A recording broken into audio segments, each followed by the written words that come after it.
Guys, magluluto na po tayo ngayon ng pakbet sa Ilonggo. Ito po ang ating mga ingredients: baboy, kalabasa, talong, ampalaya, yung meron tayong sitaw at saka yung sigarilyas.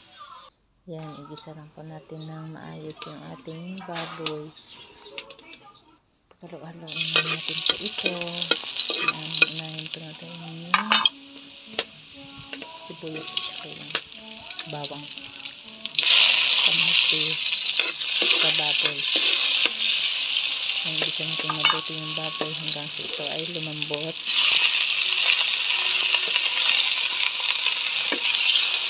Pag malambot na po ang baboy ay ilagay po natin yung ating mga gulay.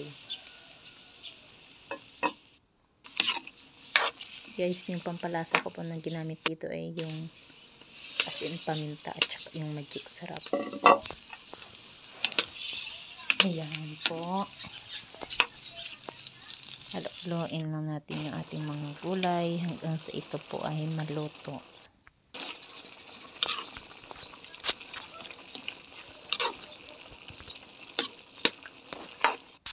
Tsaka panghuli na po natin ilagay yung ampalaya.